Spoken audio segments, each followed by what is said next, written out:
Namun sayang, sungguh sayang, ketika Ki Haji Imaduddin mencoba menjawab, bukan justru memberikan jawaban yang kokoh terhadap pendapatnya, justru semakin menampakkan ketidakfahaman beliau terhadap redaksi-redaksi kitab. Apa sebenarnya yang ingin diinginkan dari kalimat Al-Abdal? Silahkan Gus Aziz lihat halaman 193. Jadi dari dua pemahaman ini, Ki Haji Imaduddin dalam kesimpulan keliru semua. Humul ladzina.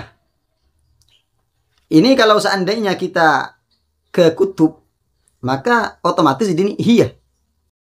Hiya lati, seperti itu. Tapi di sini humul ladzina, berarti di sini ke orang. Alladzina yakhlufuna ba'duhum ba'dha ala hadzal ilmi. Saling mewarisi antara satu generasi ke generasi yang lain atas ilmu ini, bukan atas kitab ini. Assalamualaikum warahmatullahi wabarakatuh. Bismillah walhamdulillah wassalatu wassalamu ala rasulillah wa alihi wa sahbihi wa man walah. Wala hawla wala quwwata illa billah. Amma ba'du. Para pemirsa yang budiman yang dirahmati oleh Allah Subhanahu wa taala. Baru-baru ini beredar sebuah video. Di sana tampak perbincangan antara Gus Aziz Jazuli dan Ki Haji Imaduddin. Dalam video tersebut, Ki Haji Imaduddin seakan-akan mencoba menjawab daripada pertanyaan-pertanyaan pendukung Sadah Ba'alawiyin atas tulisan Ki Haji Imaduddin. Di antaranya adalah tentang pensyaratan kitab sezaman. Apakah ada ulama nasab yang mensyaratkan harus ada kitab sezaman? Dalam video tersebut, Ki Haji Imaduddin mencoba untuk menjawab melalui tendensi kitab Rasail fi Ilmil Ansab karangan Sayyid Husain bin Haidar Al-Hashimi, dan juga pendekatan kitab Muqaddimat fi Ilmil Ansab karangan Khalil bin Ibrahim.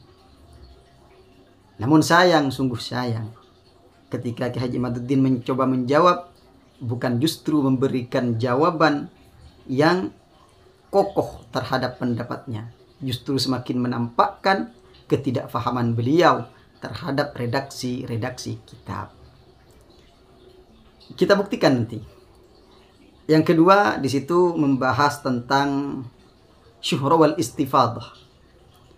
Juga menggunakan dua pendekatan kitab ini dalam teori turuk atau metodologi beliau dalam mengibtol nasab Sadah Ba'alawi. Namun sayang, sungguh sayang, sekali lagi beliau juga ternyata menunjukkan ketidakfahaman terhadap redaksi kitab yang ada. Yang ketiga, tentang masalah DNA. Beliau di sini menggunakan tendensi satu-satunya, yaitu Muqaddimat fi Ilmil Ansab tentang DNA. Namun sayang, sungguh sayang, sekali lagi, Masya Allah, dengan segala keilmuan yang diakui oleh pendukungnya, ternyata dalam memahami kitab dasar ini saja sudah banyak kelirunya. Kita buktikan nanti. Saya tidak mau menjelaskan, saya cuma memberikan memberikan pandangan. Coba kita pahami bersama nanti. Namun terlebih dahulu mari kita dengarkan cuplikan videonya. Kitab Rasail. Oh, siap. Kitab Rasail karya Husain bin Haidar Al-Hashimi. Kitab Rasail. Ya. Kita dengarkan bersama. Siap ya, saya bacakan ya. Ye. Kutubun Nasabin Al-Abdal. Metode yang kedua dalam ketetapan nasab menurut ulama-ulama nasab itu adalah kitab ahli nasab yang abdal. Al-ulama istiqat, yaitu mereka para ulama-ulama yang terpercaya. Al-muhaqqiqin al-asbat. Di sini yang dijadikan titik tekan adalah dalam lafaz al-abdal. Dalam lafaz al-abdal. Saya skip terlebih dahulu videonya, saya lanjutkan kembali biar nggak menyita banyak waktu. Dalam apa yang telah dibaca oleh Gus Aziz itu sudah sangat jelas bagaimana pentingnya kitab sezaman. Dari mana itu syahidnya? Dari Kutubun Nasabin al-Abdal. Lafaz al-Abdal ini yang di-framing oleh para pembela Nasabalwi, bahwa kita memaksakan al-Abdal ini makna kitab-kitab sezaman. Al-Abdal menurut mereka para pembela Nasabalwi, katanya mananya adalah para pakar dan para ahli, seperti yang disebutkan oleh Gus Naji. Memang di dalam disiplin ilmu hadis, Al-Abdal itu adalah para ahli. Di dalam kitab Rasail ini, sebenarnya apa yang diinginkan oleh oleh penulis kitab ini, Sayyid Hussein Haidar Hashimi, apa sebenarnya yang ingin diinginkan dari kalimat Al-Abdal? Silahkan Gus Aziz lihat halaman 193. Al-lafzu ala niyatil lafid. Lafad itu bagaimana niatnya orang yang melafadkan. Kita akan lihat bagaimana lafad Al-Abdal di tempat lain di dalam kitab ini disebutkan, dan apa yang diinginkan oleh Syekh Sayyid Hussein Haidar ini. Silakan, ya. Ada di situ adalah Al-Abdalu, langsung Al-Abdal, ya. Silakan. Apa yang diinginkan oleh Al-Abdal di situ menurut Syekh Hussein Haidar? Oh, nih. Wal abdalu, dan para abdal itu humul ladzina yakhlufuna ba'duhum ba'dha ala hadzal ilmi. Mereka adalah yang menggantikan atau melanjutkan sebagian dari mereka kepada sebagian yang lain atas ilmu ini. Nah, cukup ya. Dari situ kita telah mengetahui bahwa Kutubin Nasabin al-Abdal adalah kitab-kitab para ahli nasab dari satu generasi ke generasi yang lain. Dalam video tersebut sangatlah jelas dan sangatlah gamblang bahwasanya Kiai Haji Imaduddin sekali lagi memberikan kesimpulan bahwasanya Al-Abdal itu adalah kitab yang diturunkan dari generasi ke generasi seterusnya. Namun apakah benar secara teori ilmu nasab dalam kesimpulan Kiai Haji Imaduddin? Marilah kita lihat bersama di kitabnya. Coba kita lihat di halaman 103. Saya di sini bukan dalam rangka memaksa para netizen, para audien untuk sama dengan pemahaman saya. Saya hanya memberikan pandangan untuk berpikir apakah cocok pemahaman Kiai Haji Imaduddin ketika dikaji secara kontekstual ini. Coba kita lihat. At-tariqus tsani Kutubun Nasabin al-Abdal. Di sini mau kita baca Al-Abdalu atau Al-Abdali. Kalau kita baca Al-Abdalu, maka artinya kitab-kitab ulama nasab yang kitab-kitab tersebut adalah pakar. Ini secara logika masuk akal apa tidak? Tidak masuk akal. Atau kita artikan kitab-kitab yang terpercaya. Berarti kitabnya yang terpercaya. Nanti kita buktikan. Kemudian kalau di sini Al-Abdali berarti An-Nasabin. Mausufnya adalah An-Nasabin, man'utnya adalah An-Nasabin. Sehingga artinya adalah kitab-kitab ahli nasab yang ahli nasab tersebut adalah pakar dalam bidang nasab. Ini dari dua pemahaman ini, Kiai Haji Imaduddin dalam kesimpulan keliru semua. Kalau kita baca Kutubun Nasabin al-Abdalu, menjadi sifat daripada kutub, secara lafaz di sini keliru, juga secara arti di sini keliru. Letak kekeliruannya adalah ketika disimpulkan bahwasanya adalah kitab sezaman, padahal di sini adalah kitab yang dapat dipercaya. Seperti itu. Kalau kitab yang dapat dipercaya, berarti di situ tidak ada tahwish, tidak ada tahwil, dan tidak ada manipulasi, tidak ada tazwir di dalamnya. Kalau di sini saya lebih cocok ke Kutubun Nasabin al-Abdali. menjadi sifat daripada an-nasabin. Kenapa kok saya lebih cocok kepada menjadi sifat terhadap an-nasabin? Coba kita buka di halaman 193. Wal abdal, yang dimaksud al-abdal apa? Ini salah paham Ki Haji Imaduddin tadi. Humul ladzina. Ini kalau seandainya kita ke kutub, maka otomatis ini hiya. Hiya allati, seperti itu. Tapi di sini humul ladzina, berarti di sini ke orang. Alladzina yakhlufuna ba'duhum ba'dha ala hadzal ilmi. Saling mewarisi antara satu generasi ke generasi yang lain atas ilmu ini, bukan atas kitab ini. Bedakan Mak Imat. Bedakan atas ilmu ini dengan atas kitab ini. Kalau atas ilmu ini, maka cara pewarisannya gimana? Bukan harus melalui kitab. Cara pewarisannya coba kita buka di Rosail fi Ilmin Ansab halaman 33. Saya menggunakan 2 kitab saja. Kenapa? Karena Ki Haji Imaduddin awalnya menggunakan kitab Al-Ifadah, menggunakan kitab Al-Madkhal. Kemudian ketika beliau tahu bahwasanya Ibrahim bin Mansur Al-Hashimi mengitsbat nasab Ba'alawi, maka beliau tinggalkan, sekarang tidak menggunakan metodologi yang ada di Al-Madkhal dan Al-Ifadah. Kemudian beliau menggunakan metodologi yang ada dalam kitab Mu'qibun, karangan Syekh Sayyid Mahdi Raja'i. Ketika beliau tahu Sayyid Mahdi Raja'i mengitsbat nasab Ba'alawi, beliau pindah ke 2 kitab hanya, yaitu Muqaddimat fi Ilmil Ansab dan Rosail fi Ilmil Ansab. Nah, baru-baru ini ternyata pengarang daripada Rosail, daripada Muqaddimat fi Ilmil Ansab, Khalil bin Ibrahim bin Khalaf bin Ad-Dailami Az-Zabidi, di sini mengitsbat nasab Sada Ba'alawi ketika ditanyakan oleh Syekhina Lora Ismail. Itu ditanya tentang keabsahan nasab Sada Ba'alawi, bagaikan rembulan saking terangnya. Sekarang Ki Haji Imaduddin masih menggunakan karena belum tahu, baru-baru ini masih. Baru-baru ini.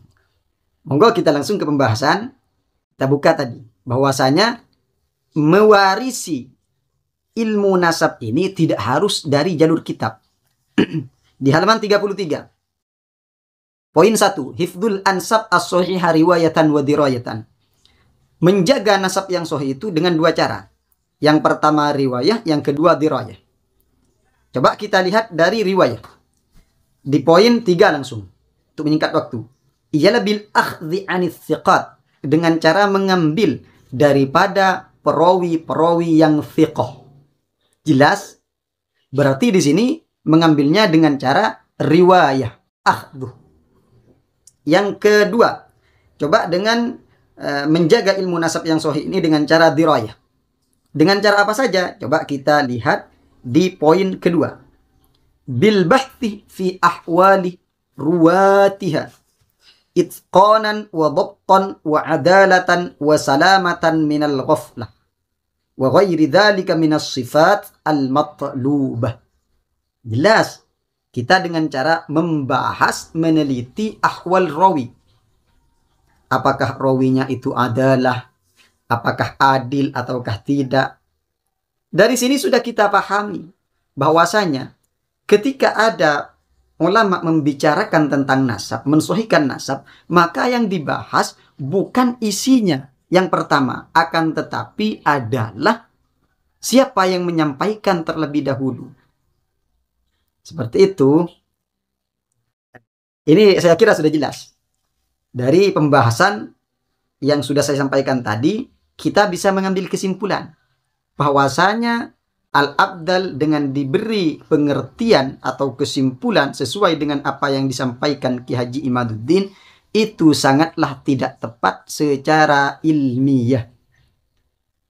Ini orang-orang yang belajar ilmu nahwu dasar saja sudah paham kalau ini pemahaman yang keliru.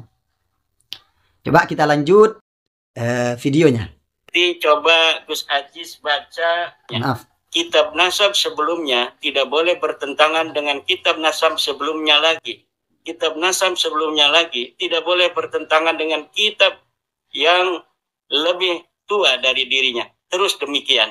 Untuk lebih memperkuat nanti coba Gus Aziz baca dalam kitab Al-Muqaddimah halaman 59. Al-Muqaddimah halaman 59. Kita buka.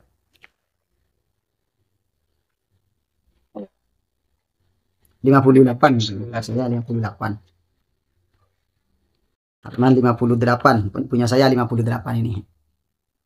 Subutun nasab itu ada di situ surutu timadir rik'ah.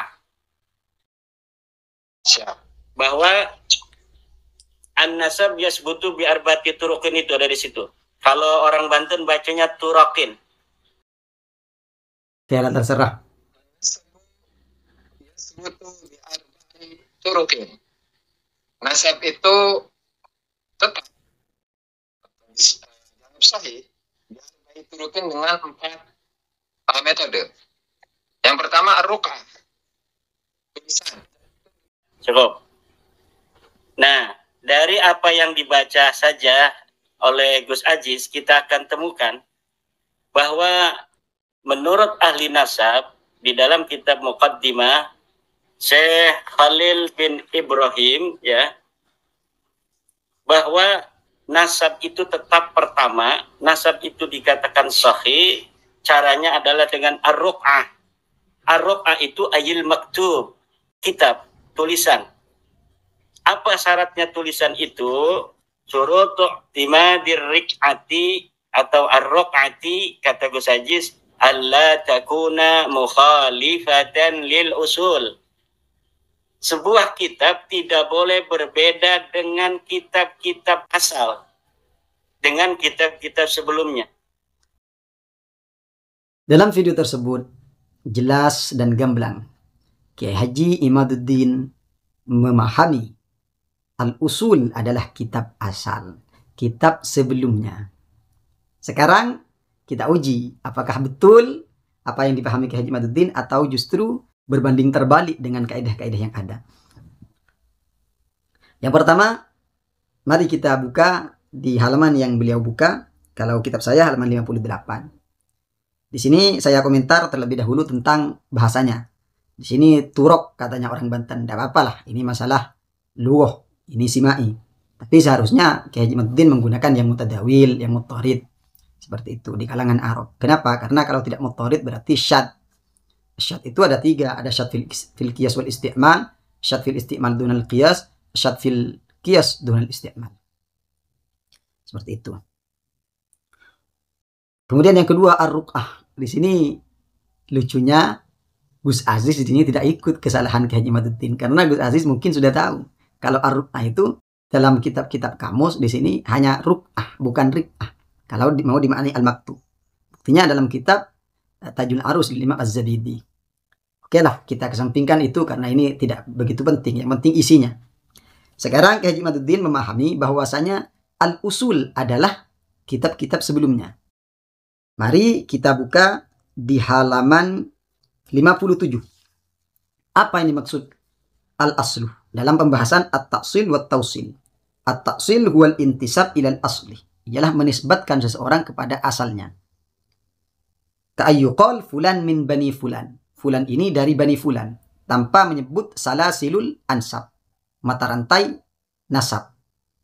Seumpamanya, Zaid adalah keturunan dari bani ini. Itu termasuk taksil. Dan ini merupakan termasuk daripada bentuk metode dalam nasab. Penulisan nasab. Berarti di sini al-asluh mufrad, al-usul jama'. Usul merupakan jama' dari lafaz al-asluh. Kenapa saya memahami al-asluh atau usul di sini adalah ke orangnya atau kepada mahallul bahtinya, kepada orang yang dibahas pada saat itu. Kalau di dalam konteks kita adalah Ubaidillah. Mari kita uji apakah lebih sesuai pemahaman saya atau pemahaman Kiai Haji Imaduddin. Coba kita baca ar-ruq'ah. Ail maktub, sesuatu yang ditulis. Di sini saya memaknai mahallus syahidnya atau mahallul bahtinya. Jelas. Buktinya yang pertama adalah fannasabu yathbutu idza wujida fi ruq'atin aw kitabin bi syarti ay yakuna hadzal maktub, sesuatu yang ditulis qat'iyyad dalalati 'alal maqsud. dalalahnya terhadap yang dituju ini harus qat'i. Yang kedua, walaysa minal mu'talif. Orang yang dibahas di dalamnya tersebut bukan termasuk orang yang mutasyabihul asma. Namanya serupa. Bukan kitabnya yang serupa. Jelas? Bukti yang kedua.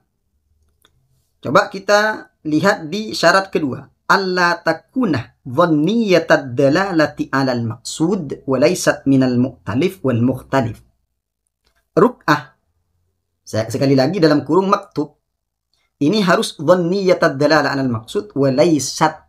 Laysat di sini larinya ke ruk'ah. Karena laysat di sini mu'annas. Maka dhamirnya harus merujuk ke mu'annas. Ialah ke ruk'ah. Ruk'ah kita lihat apa ruk'ah? Ail maktub. Apa maktub? Ail kitab. Apa kitab? Adalah mahallul bahthihnya. Seperti itu. Kalau ini dipahami seperti punya iman, maka kitab harus tidak termasuk dari mu'taliful asma. Ini rancu. Makanya di sini alla takuna ruk'ah tersebut harus tidak mukhalifah lil usul. Jelas, itu rancu ketika dipahami dengan pemahaman Ki Haji Imaduddin. Kemudian yang kedua, kalau al-usul atau pemahaman Ki Haji Imaduddin dipahami harus ada kitab sezaman.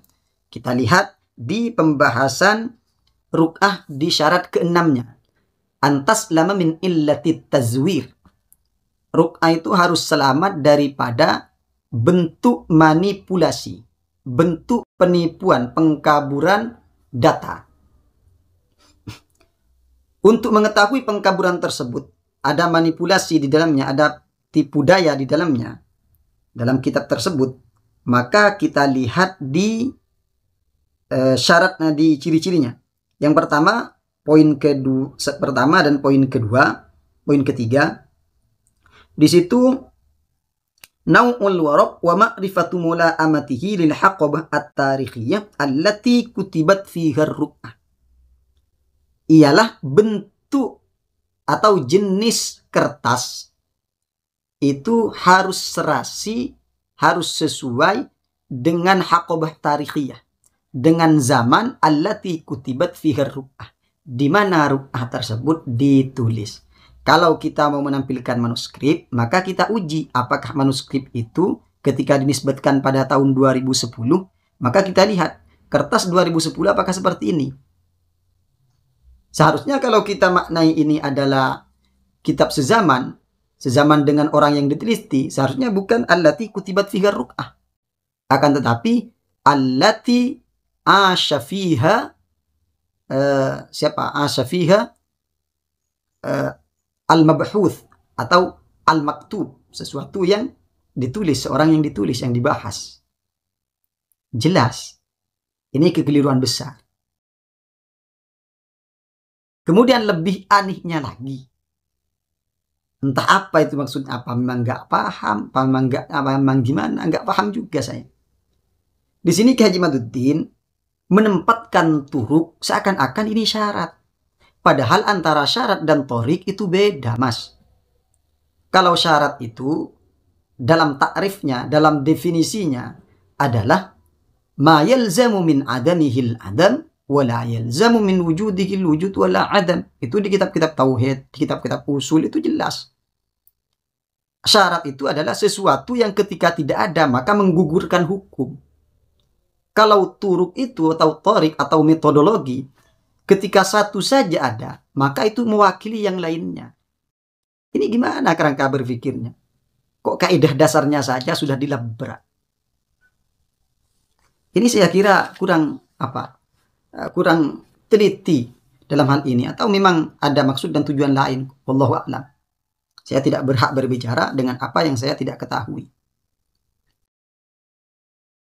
Kemudian, kalau ini dipahami, al-usul ini dipahami kitab-kitab sebelumnya, sesuai dengan kesimpulan Ki Haji Imaduddin, kitab yang ada sekarang harus tidak bertentangan dengan kitab sebelumnya.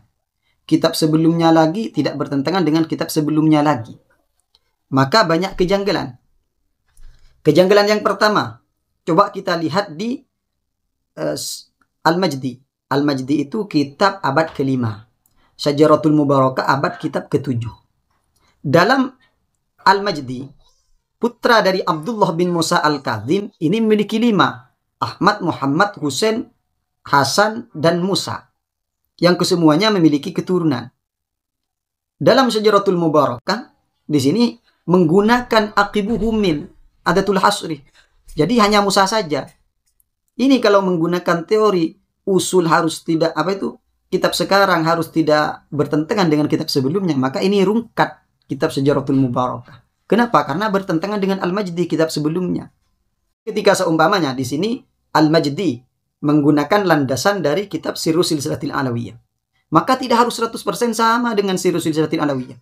Karena dalam Al-Majdi mungkin ada penambahan yang jalurnya bukan dari Sirrus Silsilatil Alawiyah. Yang jalurnya bukan dari kitab, tapi jalurnya dari ruwah, dari min akhbar. Kenapa? Coba kita buka di kitab Rasail fi Ilmil Ansab. Di sini sangat jelas bahwasanya ilmu nasab tersebut adalah ilmu yang memiliki istimdad, memiliki sumber pengambilan. Apa istimbatnya? Yang pertama min tarikhin nas, daripada sejarah manusia. Yang kedua akhbar, kabar-kabar mereka. Kabar itu tidak harus dari kitab, akan tetapi daripada munaqalah, dari satu riwayat ke riwayat yang lain, dari gurunya ke muridnya, ke muridnya, ke muridnya, terus sampai seperti itu. Kalau harus ada kitabnya semua, rungkat semua nasab di dunia ini. Jelas?